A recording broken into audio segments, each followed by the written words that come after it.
Salam jumpa kembali Bapak Ibu dan saudara-saudara. Kita menjelang memasuki pertengahan bulan Juli. Dan kita tetap bersyukur bahwa kehidupan yang sudah Tuhan karuniakan ini tetap bisa kita nikmati dengan segala suka dan dukanya. Nah, salah satu supaya kita senantiasa bersuka adalah mempunyai hati yang gembira. Karena itu adalah obat yang manjur. Bacaan firman Tuhan hari ini dari kitab Amsal, pasal 17 ayat 22. Mari kita akan bersama-sama berdoa. Bapa di surga, membuat hati kami bersuka cita ternyata tidak mudah. Karena begitu banyak persoalan yang harus kami hadapi. Terkadang kami menangis, terkadang kami juga hampir putus asa, terkadang kami tidak tahu jalan, dan ada banyak hal lain yang membuat kami mempunyai beban berat. Tetapi terkadang kami juga bersuka cita karena apa yang kami harapkan terjadi. Ampunilah jika kami senantiasa kurang mengasihi Engkau. Biarlah firman Tuhan hari ini boleh meneguhkan iman kami kembali, membangkitkan sukacita dan gembira, supaya setiap berkat Tuhan boleh kami syukuri. Inilah doa kami dalam nama Tuhan Yesus Kristus. Amin. Hati yang gembira adalah obat yang manjur, tetapi semangat yang patah mengeringkan tulang. Bapak, Ibu, dan saudara-saudara, firman Tuhan mengatakan hati yang gembira adalah obat yang paling manjur, obat yang paling baik. Tetapi semangat yang patah akan mengeringkan tulang. Dan itu memang betul. Ya. Hal ini dialami oleh seorang bapak. Dia ketika muda itu gagah badannya, ya, tinggi, besar, lalu dia cakep, lalu dia mampu bekerja, dia punya keluarga yang baik. Tetapi ketika hari mudanya lewat dan dia memasuki usia lanjut, dia mulai merasakan perubahan besar. Ya. Karena dia tidak lagi mampu berjalan dengan lincah. Katanya setiap kali jalan lututnya agak sakit begitu, ya. Lalu lama-lama lebih sakit lagi, bahkan bukan cuma lutut tetapi juga punggungnya. Nah, ketika dia periksa ke dokter, lalu dokter mengatakan wah ini pengeroposan tulang dan sudah agak parah baik di punggung ataupun yang ada di kaki. Jadi bapak itu sekarang bergantung pada tongkat dan terutama kursi roda. Kalau tongkat ya dia bisa jalan di rumah, tapi keluar rumah dia sudah nggak kuat lagi. Dia rasakan sakit dan lemes dan susah, ya. Jadi gerak kanan sedikit sakit, gerak kiri sedikit sakit karena ada pengeroposan. Dan dokter mengatakan ya memang belum ada obatnya, hanya vitamin-vitamin yang ya paling tidak mencegah pengeroposan lebih hebat dan mencegah sedikit sakitnya berkurang, hanya itu. Ya. Lalu ketika bapak itu tahu bahwa dia tidak lagi mampu untuk berkarya melalui dirinya, padahal dia dulu sangat bangga dengan penampilan dirinya, ya. Akhirnya dia menjadi sangat murung, sangat sedih. Adanya cuma nangis, adanya cuma kecewa, adanya cuma marah. Lalu ya mau nggak mau akhirnya badannya menyusut, ya. Jadi kelihatan tua, lalu kering, kurus gitu. Orang kalau lihat aduh nggak sesuai dengan umurnya, ya. Padahal umurnya tuh ya belum tua-tua banget, tapi kok jadi bapak itu kelihatan sangat tua. Dan itu dimulai karena dia tidak punya kegembiraan, sukacita, semangat hidup. Dia selalu berdoa, Tuhan kapan aku dipanggil, Tuhan kapan aku pulang, ya. Aku udah nggak betah, Tuhan nggak sayang aku, begitu terus. Nah, satu hari ketika sore-sore dia duduk di ruang tamu atau ruang keluarga, salah satu cucunya itu dapat tugas menghafal ayat. Dan ayat yang dihafalkan adalah Amsal 17 ayat 22 ini. Ya, dia menghafal dan menghafal. Lalu itu masuk dan masuk. Hati yang gembira adalah obat, tapi semangat yang patah keringkan tulang. Wah, dia rasanya seperti orang terpukul. Saya setiap kali hari Minggu ikut kebaktian nangis di hadapan Tuhan, sedih sekali. Doa, Tuhan kapan saya bisa jalan lagi, kenapa enggak ada obatnya dan seterusnya. Cuma itu yang saya minta. Tapi saya tidak punya kesukacitaan bahwa saya masih bisa kebaktian, saya masih bisa ya paling tidak jalan-jalan walaupun harus didorong oleh anak, oleh menantu dari kursi roda. Ya, pada mulanya dia masih kuat, kursi rodanya dia putar sendiri dengan tangannya, tapi makin lama makin tidak kuat gitu ya. Dia katakan, kok hidupku sangat bergantung kepada orang lain. Aku jengkel, aku nggak suka seperti ini. Lalu dia menyadari bahwa pikiran-pikiran yang selama ini itu membuat semangatnya patah dan akhirnya mengeringkan tulangnya sungguh-sungguh. Ya, tambah sakit dan tambah sakit. Nafsu makannya tidak ada, tidurnya susah, adanya cuma berkeluh kesah. Ketika dia memulai memasukkan ayat itu dalam hatinya, dalam pikirannya, dalam jiwanya, dia sadar bahwa selama ini dia sudah salah.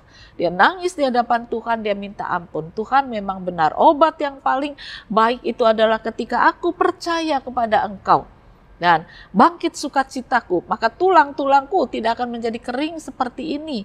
Tetapi tulang-tulangku akan membuat aku bisa menikmati kehidupan.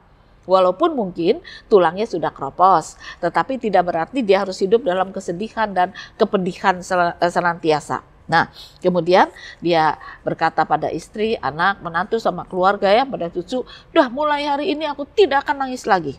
Aku tidak akan ngomel lagi. Aku tidak mau jadi orang yang paling bodoh. Nah, aku mau hidup dengan ungkapan syukur, membangun hati yang gembira, sehingga tulang-tulangku menjadi segar kembali." Nah, besok pagi ketika dia bangun tidur, dia senyum, dia menyapa istrinya sampai nangis ya. Udah bertahun-tahun kalau melek mata mesti ngomel gitu ya. Sekarang kok senyum dan menyapa istri dengan baik. Bahkan susternya itu yang mau menolong dia mandi itu sampai kaget-kaget. Hampir aja air saya ini tumpah tuh Pak. Saya kaget disapa Bapak. Saya sudah berapa waktu di sini dan Bapak selalu ngomel, sedih, ngamuk gitu adanya ya. Nah, hari ini Bapak bisa menyapa dengan gembira, wajahnya cerah. Aduh, aku sampai kaget gitu ya. Nah, ini hal yang menarik saudara-saudara. Tapi itu sungguh Bapak itu membuang segala kepedihannya. Dia mau hidup dengan hati yang gembira karena dia yakini hati yang gembira itu mengungkapkan iman yang tumbuh, iman yang sehat.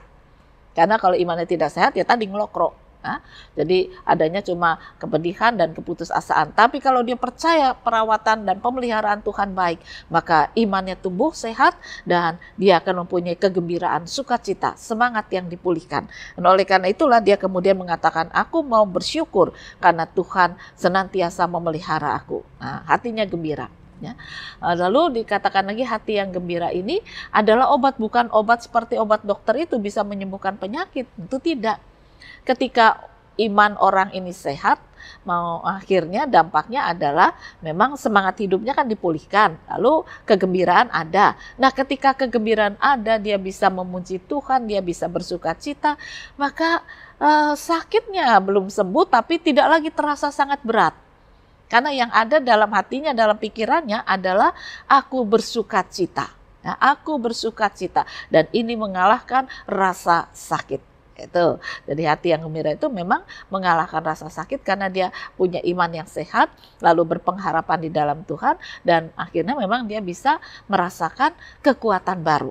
Nah, kemudian bulan berikutnya Bapak ini jadwal untuk periksa ke dokter ya.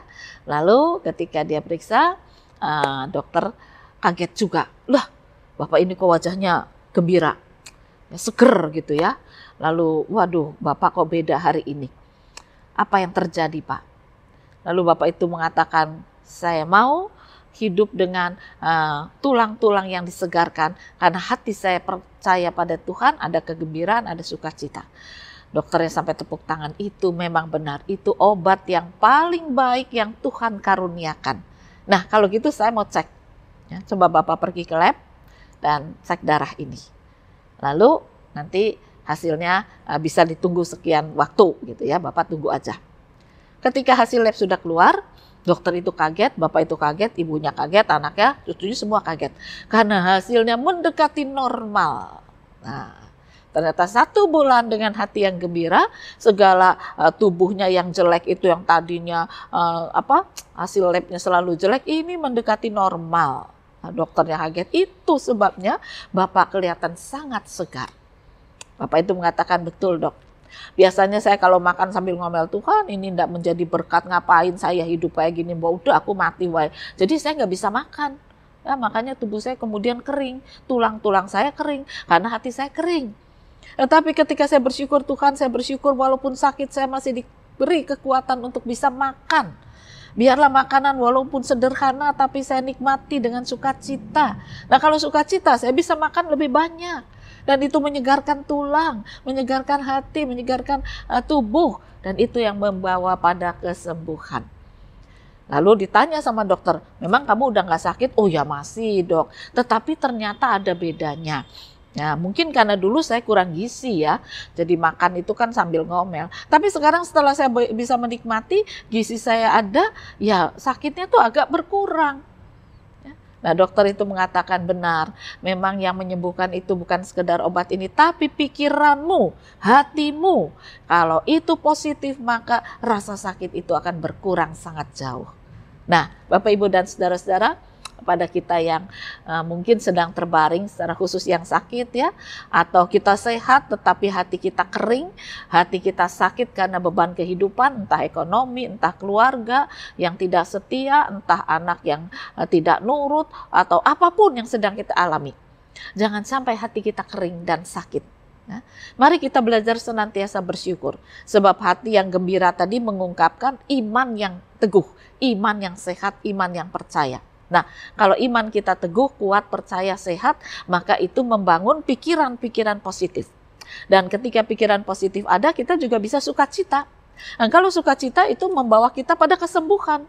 Kesembuhan iman, kesembuhan hati, pengharapan, dan kesembuhan tubuh. Walaupun kesembuhan yang kita harapkan belum seperti yang diinginkan betul-betul. Wah, hilang penyakitnya. Memang tidak bisa. Tapi paling tidak, kita bisa menikmati hidup di dalam kasih karunia Tuhan. Hati yang gembira adalah obat dan semangat yang patah keringkan tulang. Mari kita belajar untuk membangun iman yang sehat melalui hati yang gembira. Tuhan memberkati firman-Nya. Amin. Mari kembali kita akan berdoa. Tuhan Yesus, biarlah kami belajar bahwa ternyata ketika kami punya sukacita di dalam Engkau dan bersama Engkau, iman kami disehatkan, percaya kami diperteguh, maka kesehatan kami juga akan semakin baik, pikiran kami semakin baik, semangat hidup kami semakin baik, situasi suasana kehidupan bisa kami rasakan lebih baik. Karena tidak lagi kami hadapi dengan kemurungan, tidak lagi kami hadapi dengan kebingungan, tidak lagi kami hadapi dengan kesedihan. Tetapi kami hadapi bersama dengan Kristus yang bangkit penuh dengan sukacita, pengharapan, kegembiraan.